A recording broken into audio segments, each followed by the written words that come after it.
Can we start? नमस्कार दोस्तों, आज हम एक बहुत महत्वपूर्ण मुद्दे पर, जिस प्रकार से रिजर्व बैंक ऑफ इंडिया ने अपनी नीति में अचानक बदलाव करते हुए नीरव मोदी, मेहुल चोकसी, संदेशरा, विजय माल्या जैसे विलफुल डिफॉल्टर्स, हम अंडरलाइन करना चाहते हैं विलफुल डिफॉल्टर्स, जानबूझकर जिन्होंने डिफॉल्ट किया, लोन लिया और बाद में डिफॉल्ट किया, देश से भागे या देश के अंदर रहे, ऐसे डिफॉल्टर्स को दोबारा की गई धोखाधड़ी को माफ करने के लिए और उनके लिए चोरों के लिए एक चोर दरवाजा खोलने के लिए एक रिजर्व बैंक ऑफ इंडिया ने एक पॉलिसी चेंज किया है।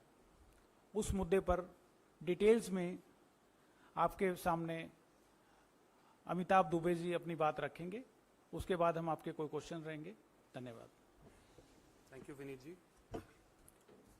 जैसे कि आपको पता है, मोदी सरकार ने हमेशा बड़े बिजनेस पूंजीपतियों के प्रति पक्षपात करती रही है। इसका सबसे बड़ा उदाहरण अडानी ग्रुप है, जिसे लेकर हम अडानी है कौन सीरीज के माध्यम से प्रधानमंत्री मोदी से अनेक सवाल पूछे, 100 सवाल पूछे, अभी तक उनका कोई जवाब नहीं आया है।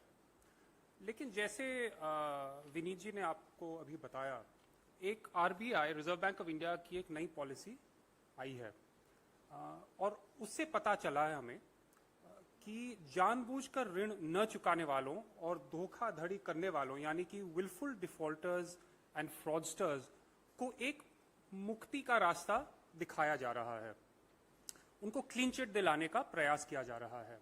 8 जून 2023 को आरबीआई ने एक framework for compromise settlements and technical right offs के तहत निर्देश जारी किए। इसमें साफ लिखा है कि banks and other regulated entities, I quote, may undertake compromise settlements or technical write-offs in respect of accounts categorized as willful defaulters or fraud without prejudice to the criminal proceeding underway। यानी कि इन्हें अब समझौता करने की अनुमति दी गई है। All India bank officers confederation और all India bank employees association, जिनके 6 लाख मेंबर्स हैं, इन्होंने इसका विरोध किया है और उन्होंने कहा है it will not only lead to erosion of public trust in the banking sector but also undermine the confidence of depositors। उन्होंने ये भी कहा है कि such leniency serves to perpetuate a culture of non-compliance and moral hazard, leaving banks and their employees bearing the brunt of the losses। और याद रखिए, सिर्फ बैंक्स और उनके एम्प्लॉयज को लॉसेज नहीं झेलने पड़ेंगे, टैक्स पेयर्स और मिडिल क्लास को भी झेलने पड़ेंगे, क्योंकि अंत में ये पैसा हमारे टैक्सेस से आता है। और ये जो मॉरल हैजर्ड कह रही है, एक महत्वपूर्ण बात है। वो कह रहे हैं कि डिफॉल्टर्स को प्रोत्साहन मिलेगा, क्योंकि अगर आज आपको आपके डिफॉल्ट्स को माफ किया जा रहा है तो कल को आपको फिर से मौका मिलेगा, तो आप क्यों नहीं लेंगे और लोन्स, और फिर आगे फिर से डिफॉल्ट होने का चांस है। अब आपको मैं याद दिलाना चाहता हूं, जैसे विनीत जी ने कहा कि मिडिल क्लास, मध्य वर्ग को निरंतर ईएमआई और कर्ज का बोझ चुकाना पड़ रहा है, उनको अनेक परेशानियां हैं, और दूसरी तरफ विलफुल डिफॉल्टर्स और फ्रॉडस्टर्स को राहत दी जा रही है, उनके लिए एक समझौता समाधान हो रहा है। तो ये मोदी सरकार की नीति स्पष्ट है, मिडिल क्लास के खिलाफ है, विलफुल डिफॉल्टर्स के पक्ष में है। अब ये विलफुल डिफॉल्टर्स कौन हैं? एक लोकसभा में पिछले साल एक क्वेश्चन आया था और मैं आपको दिखाना चाहता हूं। ये टॉप 50 लोन डिफॉल्टर्स की लिस्ट है सरकार के अनुसार। इनका कुल ऋण 95,000 करोड़ से ज्यादा है और पहला नाम आता है गीतांजलि जेन्स लिमिटेड। ये है मेहुल भाई चोकसी की कंपनी। तो जैसे कि विनीत जी ने कहा, नीरव मोदी, ललित मोदी, आपको पैटर्न दिखाई दे रहा है, मेहुल चोकसी, विजय माल्या, इस प्रकार के लोगों के लिए सरकार लगातार काम कर रही है। अब हम जानना चाहते हैं कि 2 साल पहले आरबीआई की पॉलिसी में स्पष्ट था, लिखा हुआ था कि विलफुल डिफॉल्टर्स और फ्रॉडस्टर्स को शेयर बाजार में जाने की अनुमति नहीं मिलेगी और फ्रेश लोन्स लेने की अनुमति नहीं मिलेगी। अब सरकार ने ये नीति बदल दी है और इनको खुली छूट मिली है फ्रेश लोन्स लेने के लिए। जो पॉलिसी है आरबीआई की पॉलिसी, उसमें साफ लिखा है कि after a 12-month cooling period these defaulters and fraudsters will be permitted to raise fresh loans. तो सवाल उठता है कि क्या भाजपा इन धनी फाइनेंसर्स को अपने फाइनेंशियर्स के क्लब में फिर से शामिल करने की कोशिश कर रही है? ये क्या चुनाव से संबंधित है? मैं आपको एक दो आंकड़े आपके सामने पेश करना चाहता हूं। जो फ्रॉड और विलफुल डिफॉल्ट्स का आर्थिक बोझ है वो इस देश पे भारी पड़ा है। बैंकिंग फ्रॉड्स अब यूपीए के शासनकाल के मुकाबले में बैंकिंग फ्रॉड्स मोदी सरकार के समय 17 गुना बढ़े हैं। 2005 और 14 के बीच बैंकिंग फ्रॉड्स लगभग 35,000 करोड़ थे। 2015 और 23 के बीच ऑलमोस्ट 6 लाख करोड़ तक पहुंच चुके हैं। और टॉप 50 विलफुल डिफॉल्टर्स की तो लिस्ट मैं आपको दिखा चुका हूं। अब जो लोन वेवर और राइट ऑफ का सवाल है, कई लोग कहते हैं कि write off and waiver is not the same thing, लेकिन अगर आप देखें पिछले 5 साल में 2017 और 2022 के बीच इंडियन बैंक से 10 लाख करोड़ राइट ऑफ किया है। इसकी रिकवरी रेट कितनी है? 13%, यानी कि हर 8 रुपए में से सिर्फ 1 रुपया वापस आ रहा है, यानी कि ऑलमोस्ट वेवर समझ लीजिए। अगर ढंग की रिकवरी हो रही होती तो कह सकते थे कि वेवर के बराबर नहीं है, लेकिन आंकड़ा साफ दिखाई दे रहा है कि 8 रुपए में से सिर्फ 1 वापस आ रहा है। क्या मिडिल क्लास और आम आदमी की जो ऋण है, जिसका कर्ज है, उसमें उसको अनुमति दी जा रही है कि 8 रुपए में से बस 1 रुपया लौटाकर आपको मुक्ति प्राप्त हो जाए? ये तो नहीं हो रहा। तो अंत में बस ये कहना चाहता हूं कि मोदी सरकार की नीति और नियत साफ दिखाई दे रही है। मध्य वर्ग और आम आदमी को ऋण और कर्ज का बोझ झेलना पड़ रहा है और भगौड़ों, विलफुल डिफॉल्टर्स और फ्रॉडस्टर्स को समाधान समझौता दिया जा रहा है और उनके लिए मोदी सरकार लगातार काम कर रही है। Thank you.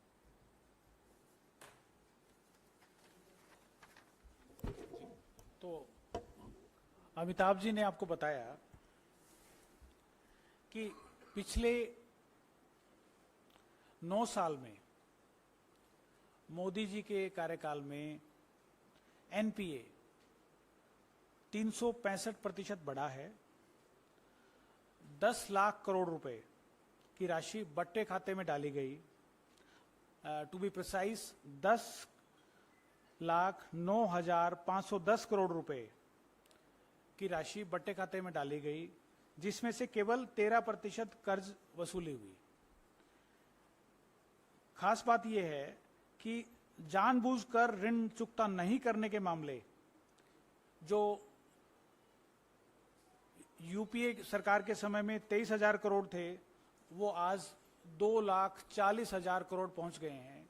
ये सीधा सीधा प्रमोशन देने वाली बात है। ये सीधा सीधा नीति की बात है कि सरकार की नीतियां ऐसी हैं जिससे विलफुल डिफॉल्टर्स को बढ़ावा दिया जा रहा है और जो धोखा कर रहे हैं हमारे पैसे के साथ, बैंकों में हमारा आम जनता का पैसा है, हमारे पैसे को कुछ चुने हुए मित्रों और धोखा करने वालों पर न्यौछावर किया जा रहा है। तो हम सवाल पूछना चाहते हैं कि मोदी जी के टाइम पे, मोदी जी की सरकार में 38 ऐसे पूंजीपति बैंक घोटाला करके जो देश छोड़कर भागे, क्या ये जो नई नीति आई है इससे ये संख्या बढ़ नहीं जाएगी? इससे हमारा पैसा, ये जो हमारा पैसा जो बैंकों में जमा है, उसको लूट के जाने वालों पर मोदी सरकार इतनी मेहरबानी क्यों दिखा रही है? मोदी सरकार उन पर इतनी मेहरबान क्यों है? यह सवाल देश की जनता आज मोदी जी से पूछ रही है। आपके जो भी सवाल हों उनका स्वागत है।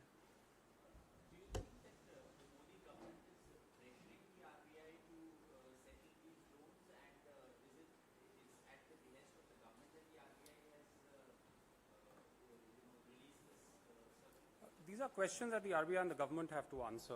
We can't speculate, but it is quite a coincidence that this has happened only 2 years after the RBI had the opposite policy. So what we are asking is, can the RBI explain what led to this complete 180-degree turn in its policy towards willful defaulters and fraudsters? That is the question we are asking. Any other question?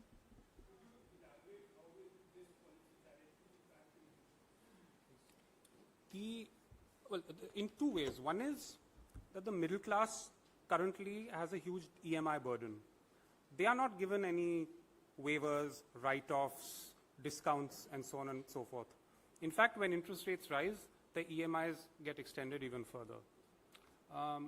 So the first point is that only these willful defaulters and fraudsters are being given the opportunity to renegotiate the amount they owe. The second is that when there are losses in these banks as a result of these write-offs, especially in the case of the public sector banks, the taxpayer has to pay at the end of the day. The government does bailouts. The government has done very large bailouts of many of these banks, and that is obviously taxpayer money.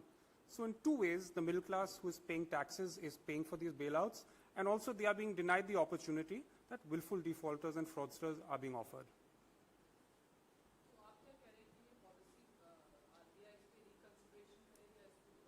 बिल्कुल सही, reconsider करना चाहिए. पहले हमें explain करना चाहिए कि ये क्यों किया जा रहा है, और डेफिनेटली इसे रिकंसिडर करना चाहिए. Any other question? Yes.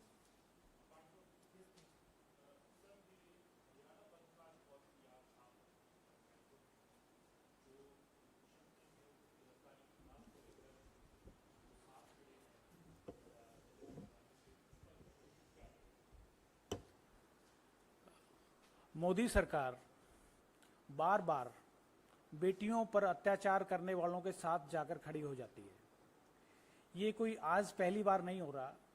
जब देश की बेटियां न्याय मांग रही हैं और मोदी सरकार, उनके मंत्री, उनकी पूरा सरकारी तंत्र बेटियों की उचित मांग को दबाने के लिए बेटियों पर अत्याचार करने वालों के समर्थन में खड़े नजर आते हैं.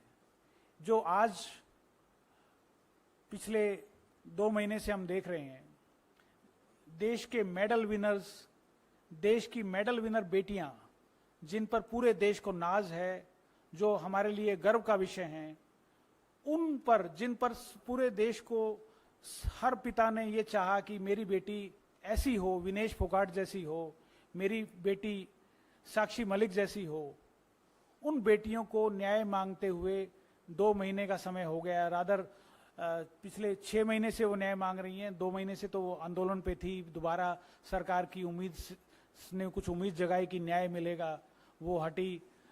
फिर उनको झांसा दिया गया, दिलासा दिया गया. आज पूरा देश इस बात से आहत है और कांग्रेस पार्टी निश्चित रूप से हमारी बेटियों के साथ खड़ी है. हम चाहते हैं कि बेटियों को न्याय मिले, उनके साथ कोई छलावा ना हो, कोई धोखाधड़ी ना हो, और उन पर अत्याचार करने वालों पर कठोर से कठोर कार्रवाई हो. ऐसी कार्रवाई को किसी राजनीतिक दृष्टि से, किसी क्षेत्र की दृष्टि से, किसी इलाके की दृष्टि से, किसी जाति की दृष्टि से, किसी धर्म की दृष्टि से नहीं देखा जाना चाहिए. वो देश की बेटियां हैं, उनको न्याय मिलना ही चाहिए.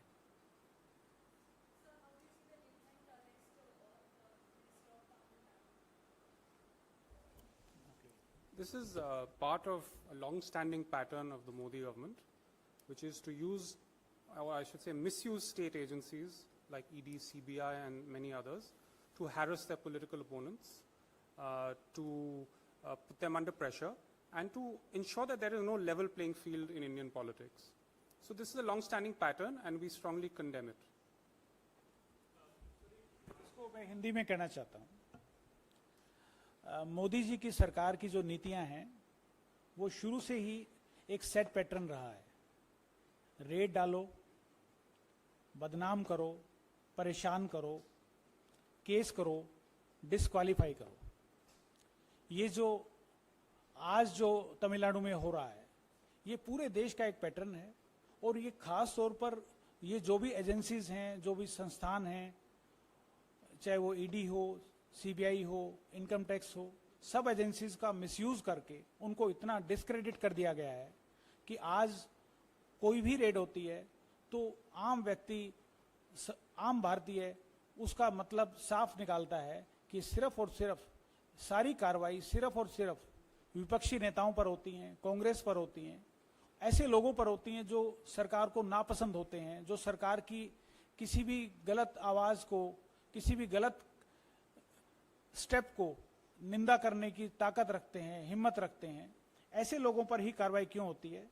ये कार्रवाई उन लोगों पर क्यों नहीं होती जो जिन पर पहले ईडी की कार्रवाई चल रही थी, लेकिन जिन्होंने बाद में भारतीय जनता पार्टी नामक वॉशिंग मशीन से धुलाई करवा ली और उसके बाद से वो सारी कार्रवाई बंद हो जाती है।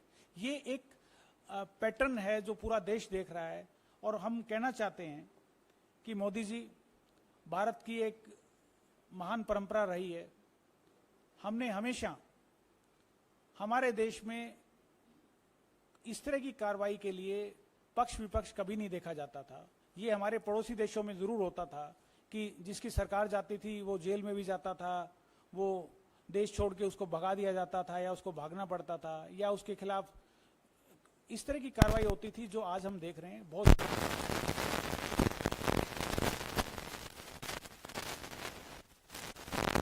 कि संस्थानों पर आक्रमण हो रहा है। यही तो हम बार बार कहते आए हैं, जो राहुल जी ने कहा बार बार, यही तो है जो आज भी हो रहा है और हम लगातार पिछले 9 साल से देख रहे हैं। एक चीज मैं और कहना चाहूंगा कि आंकड़ों से साफ दिखाई देता है कि यूपीए के शासनकाल, पिछली सरकार के शासनकाल में जो सीबीआई और ईडी की कार्रवाई विपक्ष के नेताओं, पूरे नेताओं में से विपक्ष की ओर की तरफ जो था वो लगभग 55-60% हुआ करता था और उस समय विपक्ष के एमपीज एमएलएज भी उसी प्रोपोर्शन के होते थे। मोदी सरकार के शासनकाल में दोनों ईडी और सीबीआई के 95% केसेस विपक्ष के खिलाफ हैं, सिर्फ 5% सरकार या सरकार से अलाइंड पार्टी। तो ये साफ दिखाई दे रहा है कि मोदी जी के समय में कितना दुरुपयोग इनका हो रहा है।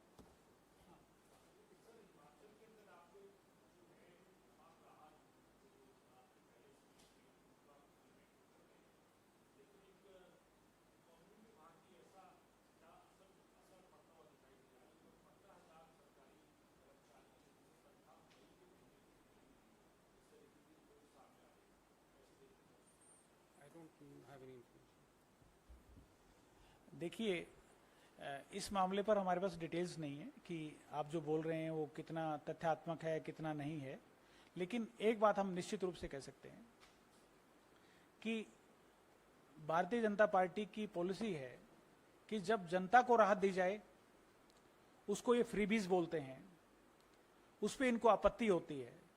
जब हम आम जनता को राहत देते हैं, जब हम कर्मचारियों को ओल्ड पेंशन स्कीम देते हैं, जब हम गरीब को राहत देते हैं, किसान को उसका एमएसपी देते हैं, तब भारतीय जनता पार्टी को उस पर आपत्ति होती है, उससे इनको दिक्कत होती है। लेकिन जब ये ऐसी पॉलिसी लेके आते हैं जिसमें चोरों के लिए चोर दरवाजे खोले जाते हैं, उस पर इनको कोई आपत्ति नहीं होती। मैं जो लोग पूछना चाह रहे हैं, जो लोग ये सवाल उठा रहे हैं हिमाचल सरकार पर, मैं उनसे पूछना चाहता हूं, पहले वो इस पॉलिसी पर अपनी पार्टी का स्टैंड स्पष्ट करें। भारतीय जनता पार्टी अपना स्टैंड स्पष्ट करे कि क्या वो चोरों के लिए चोर दरवाजा खोलने के पक्ष में है या नहीं है। सीधा जवाब, सीधा उत्तर मिलना चाहिए। Any other question? Thank you very much.